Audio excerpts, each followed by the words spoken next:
E aí, pessoal, tudo bem? Estamos de volta e falando ainda da evolução da administração pública no Brasil. Aqui eu venho agora falar para vocês que dentro da segunda fase da burocracia, que foi de 45 até o surgimento do gerencialismo, nós tivemos tentativas de desburocratização. E para isso, essa aula vai tratar do tema de modo bem tranquilo, onde a gente vai falar do JK e do governo militar. Também vamos falar do retrocesso de 88. Vamos comigo então, dá uma olhadinha. Pessoal, tentativa de desburocratização. Esse termo desburocratizar, bem como na prova, quando ele falar desregulamentar, eu tenho que lembrar que ele não está falando de acabar com. Então, desburocratizar ou desregulamentar não é acabar com a burocracia, não é acabar com os regulamentos. Nós estamos falando aqui de uma estrutura voltada para reduzir a burocracia, que naquele momento se revelava exagerada, rígida, para que o Estado, nesse caso da segunda fase da burocracia, com a ênfase na modernização, com a ênfase no desenvolvimento, pudesse realmente desenvolver, ele precisava atenuar os efeitos rígidos daquela burocracia. Esse era o entendimento do momento. E é por isso que veio aí tanto o governo JK, na década de 50, com o Estado mais intervencionista. Quando eu falo o Estado mais intervencionista, seria o Estado intervindo mais ativamente na economia, na vida social. Nesse sentido, é importante até compreender que essa intervenção é muito positiva do ponto de vista da modernização, da evolução, da modernização, do desenvolvimento, porque a gente tem que lembrar que o Estado ele tem um papel muito maior do que simplesmente prover os bens públicos, bens meritórios. Muito maior do que isso, o Estado tem que intervir ativamente na economia para poder reduzir desigualdades, para poder estabilizar preços, para poder gerar e favorecer essa abertura para o mercado também.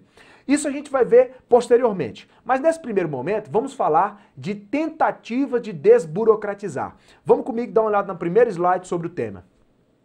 O modelo burocrático representou o início do processo de modernização do país, mas a sua estrutura rígida precisava ser reduzida, atenuada para uma estrutura mais flexível, a qual possibilitaria uma melhor adequação do governo à dinâmica do mundo. Então o Estado precisava se ajustar à dinâmica do mundo. Primeiro veio o governo Juscelino Kubitschek, 1956. Devido às diversas disfunções e inadequações da burocracia, houve várias tentativas de reforma, destaques como tentativa também o governo JK, conforme dispõe o PEDRAI do Bresser Pereira.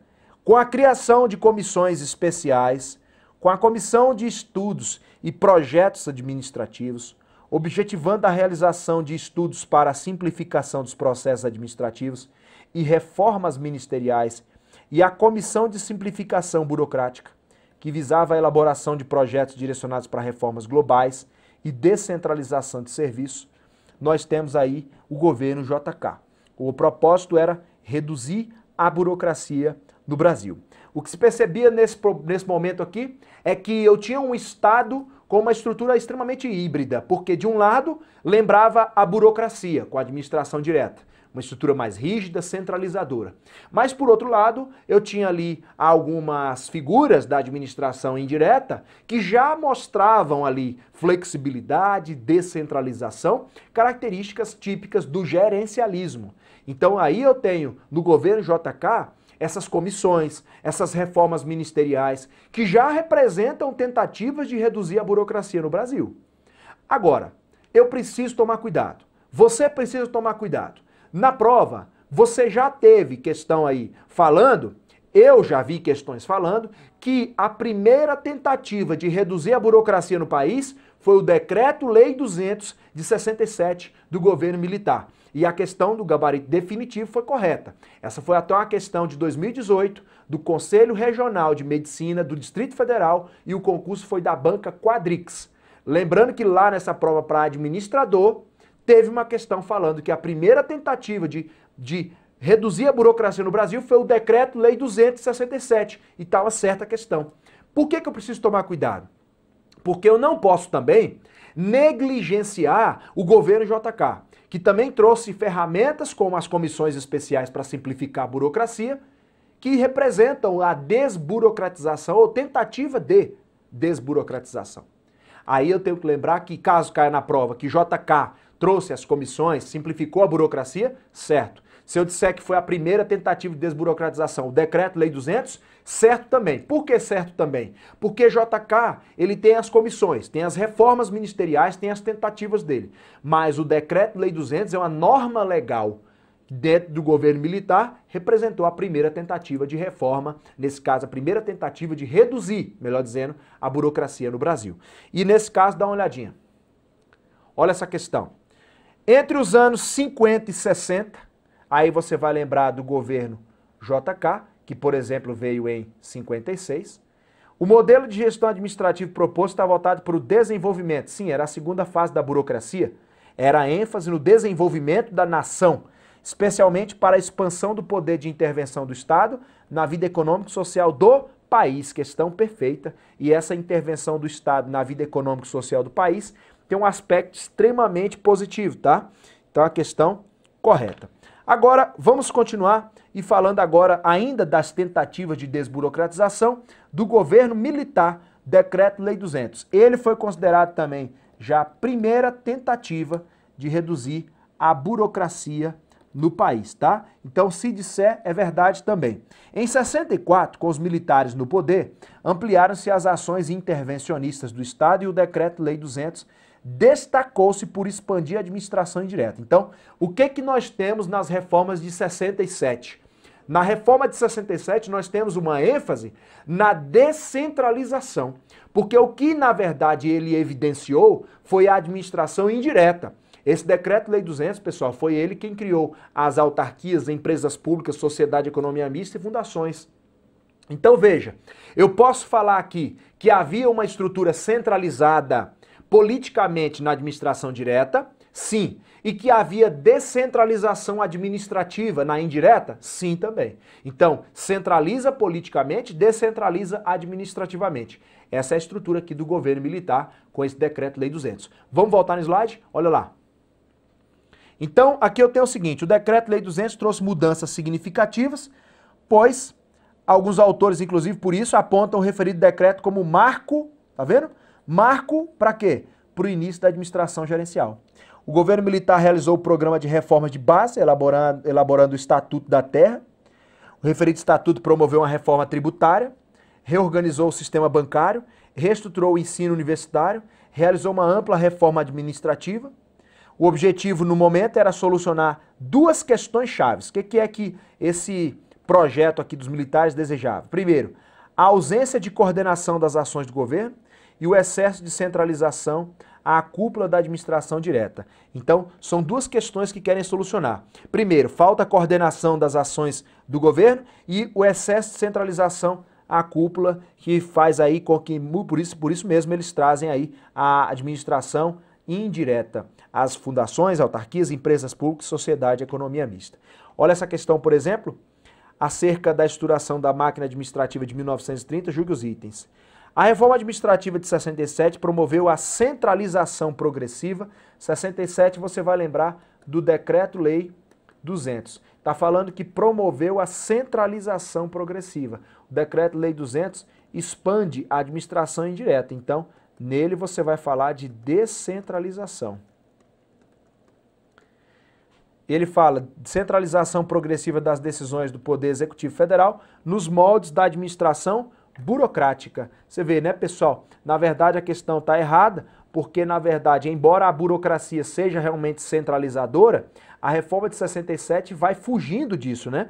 Então, questão aí errada, beleza? Então, dá dando para compreender toda essa estrutura, que é, no caso, até fácil. Lembrando que aí, falando de tentativas de desburocratização, nós temos ali governo JK e governo militar. Se disser que o Decreto-Lei 200 do governo militar foi a primeira tentativa, foi o primeiro aparecimento de gerencialismo, por exemplo, também, tá certo, tá? Vamos voltar no slide, vamos falar agora do retrocesso de 1988. O Brasil caminhava a respeito do que a gente estava vivenciando agora há pouco, o Brasil estava fugindo do patrimonialismo, foi para a burocracia. Saindo da burocracia, mas não saindo plenamente, mas fugindo da burocracia exagerada e indo para o gerencialismo, para a flexibilidade, para a descentralização, é fugir então da burocracia tradicional e indo para uma abordagem mais gerencial, com princípios burocráticos. A gente vai ter que a Constituição em 88, ela trouxe aqui características burocráticas que já estavam ali, no caso, em declínio, ou seja, praticamente se falava de burocracia como prática de alguns princípios, mas essencialmente era gerencialismo. E a burocracia o que fez? Aliás, a Constituição Federal o que fez? Ela trouxe algumas características burocráticas, ela engessa o aparelho estatal. A Constituição de 88 cria o Sistema Único para Servidores e ela traz normas rígidas, que até então eram típicas só da administração direta, ela traz até para a indireta. Vamos lá ver por que é retrocesso. Dá uma olhadinha. Segundo Bresser Pereira e outros autores, as ações implementadas no governo JK, com a criação das comissões, do governo militar, com a edição do decreto Lei 200, e a descentralização das ações governamentais para a administração direta, formam o início da administração gerencial do Brasil. Segundo Bresser Pereira, as regras impostas pela Constituição de 88 produziram dois resultados. Então, quais foram as regras impostas pela Constituição de 88? Quais foram as regras? Bom, a nossa Constituição Federal de 88, ela trouxe aqui o engessamento do aparelho estatal, realçou características burocráticas, por quê?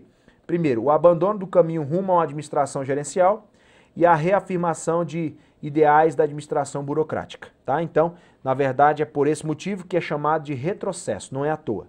E a instituição de uma série de privilégios que não se estavam de acordo com os princípios da própria administração pública burocrática. Então, retrocesso de 88, por quê? Porque características que até então eram da administração direta, elas estendem inclusive para a indireta. Por exemplo, essa questão. A transição democrática de 85, então vamos lembrar da década de 80, representou um avanço. Aqui a questão está incompleta, tá, pessoal? Só completando, então.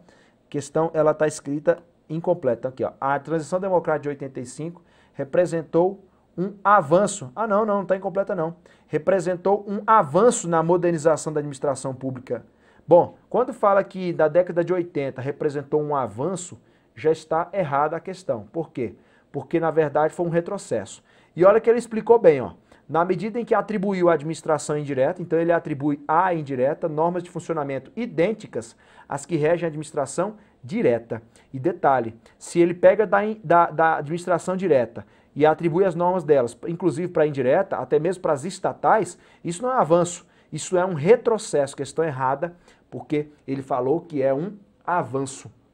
Então, resumindo, tivemos as tentativas de desburocratização, como um caminhar rumo ao gerencialismo, como alguns autores já pregam que ali nasce em JK e no governo militar a ideia do gerencialismo, por quê? Porque estão buscando flexibilizar, descentralizar, e aí a Constituição ela realça padrões burocráticos, por isso que ela representou um retrocesso. Cuidado, a Constituição foi um avanço social, mas em termos de administração pública foi um retrocesso, beleza? A gente continua na próxima aula falando da nova gestão pública, falando do gerencialismo. Um abraço, pessoal, até mais.